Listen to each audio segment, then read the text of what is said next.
Adult social care is the mix of services provided to older people who can't care for themselves fully independently. It includes things like help with washing, dressing, eating, getting out and about. Some of those services are provided in people's homes.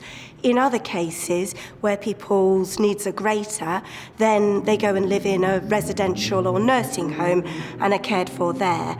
Those are services for older people, but it's really important to remember that over half of local authorities' adult social care goes to support people of working age, people who have things like long-term learning difficulties, to live independently and to live fulfilling lives. There are three really important issues affecting adult social care at the moment. One is the extent to which people who need help get access to the help that they require. There's a big issue, therefore, of unmet need.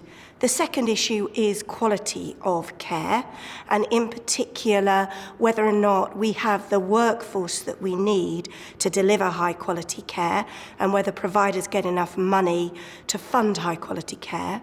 And the third issue that it's much talked about is the balance of funding responsibility between the individual and the state, and whether or not things like people's housing assets should be taken into account in the cost of care. At the root of all of these issues is the question of the amount of public funding that we're willing to spend on adult social care. With austerity since 2010, adult social care services were cut, and we are spending less per person now than we were then, despite an ageing population, growing need and an increasing cost of care. So any solution to adult social care needs to address holistically unmet need, quality of care and fairness of funding, and all of that will cost. I think we've wrestled with and failed to fundamentally address the social care problem for over 20 years now.